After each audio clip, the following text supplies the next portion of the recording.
CBSE जो है ना वो बिल्कुल भी भेदभाव नहीं करता। हमारे जो रिश्तेदार हैं वो सीबीएसई की इस चीज से बिल्कुल भी खुश नहीं है। बेस्ट ऑफ 5 रूल जो है वो क्या कहता है, अगर आपके इतने परसेंट मार्क्स है तो ही वो आपको साइंस स्ट्रीम लेने देंगे। हाय एवरीवन, मेरा नाम है भूमिका चौहान और आज का ये वीडियो है कि कैसे आप क्लास 10th के अंदर अपना परसेंटेज कैलकुलेट कर सकते हैं।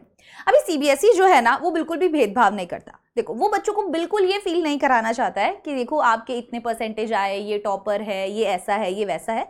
इसीलिए सीबीएसई जब भी अपनी मार्कशीट्स देते हैं तो उसके अंदर परसेंटेज वो आपको निकाल के नहीं देते हैं। वो या सीधा आपको लिख के देंगे कि भाई देखो, या तो तुम पास हो, ठीक है, या तो आप पास हो या आप फेल हो।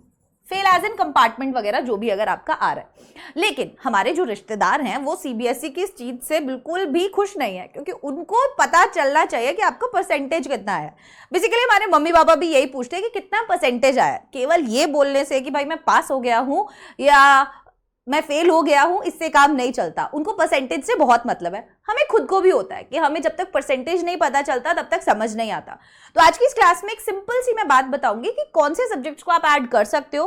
बेस्ट ऑफ 5 रूल आखिरकार क्या है, कुछ बच्चों को पता है, कुछ को नहीं पता, और बहुत सारा कंफ्यूजन जो है वो इस टॉपिक के अराउंड मैंने देखा है बच्चों के अंदर। तो आज की इस क्लास में 2 मिनट में मैं आपको बता देती हूँ कि कैसे आप अपना परसेंटेज कैलकुलेट कर सकते हो।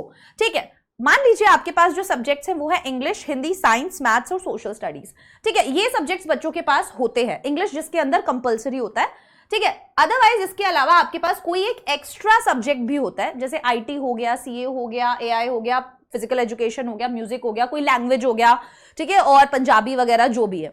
तो ये एक एडिशनल सब्जेक्ट जो है वो आप लोगों के पास होता है। बाकी ये वाले सब्जेक्ट तो आप लोगों के पास होते ही होते हैं, राइट?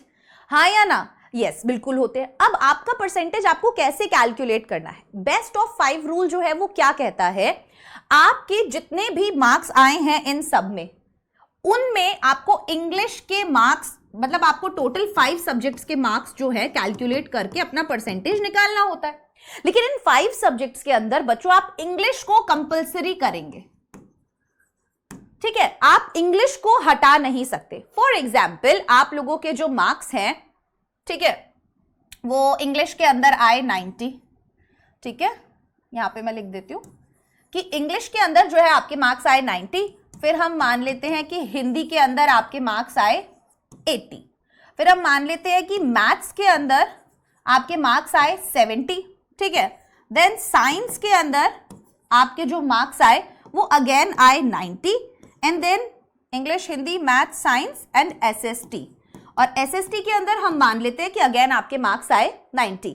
अब आपके यहां पर मैथ्स के अंदर मार्क्स जो हैं वो कम है, लेकिन वहीं पर अगर आपका जो फिजिकल एजुकेशन है उसके अंदर आपने अगेन 90 स्कोर किया, तो आप अपना परसेंटेज के अंदर जो फिजिकल एजुकेशन के मार्क्स हैं वो रिप्लेस मतलब वो लगा सकते हैं मैथ्स के मार्क्स की जगह, अगर आपको अपना परसेंटेज निकालना है तो ये जो एडिशनल सब्जेक्ट्स आप लोगों के पास होते हैं ये आपको बचाते हैं, ठीक है। अक्सर मैं भी जब इंग्लिश पढ़ाती हूँ तो मैं बच्चों को बोलती हूँ कि तुम इस सब्जेक्ट पे ध्यान नहीं देते हो, बट ये सब्जेक्ट के मार्क्स एक तो कंपलसरी ऐड होते ही होते हैं, तो इसका इंपॉर्टेंस ऑब्वियसली बढ़ जाता है। और अगर हम इसमें अच्छा स्कोर करते हैं तो ये आपके परसेंटेज को बूस्ट कर देता है, ठीक है। तो ये हम स्टार्टिंग से ही भी ध्यान रखते हैं तो अच्छा रहता है। तो हमें करना क्या है, अब अगेन हमने लिखा 90 प्लस 80 प्लस, हम 70 वाला नहीं लगाएंगे, हम 90 वाला लगा लेंगे, ठीक है, plus 90 and then again plus 90। इसको हम डिवाइड कर देंगे किससे, हर एक एग्जाम 100 मार्क्स का होता है, तो टोटल क्या हो गया 500 एंड इंटू 100। ये आपका तरीका हो जाएगा परसेंटेज निकालने का, और जो भी आपका परसेंटेज आए आप क्या कर सकते हो, वो सामने वाले इंसान को बता सकते हो।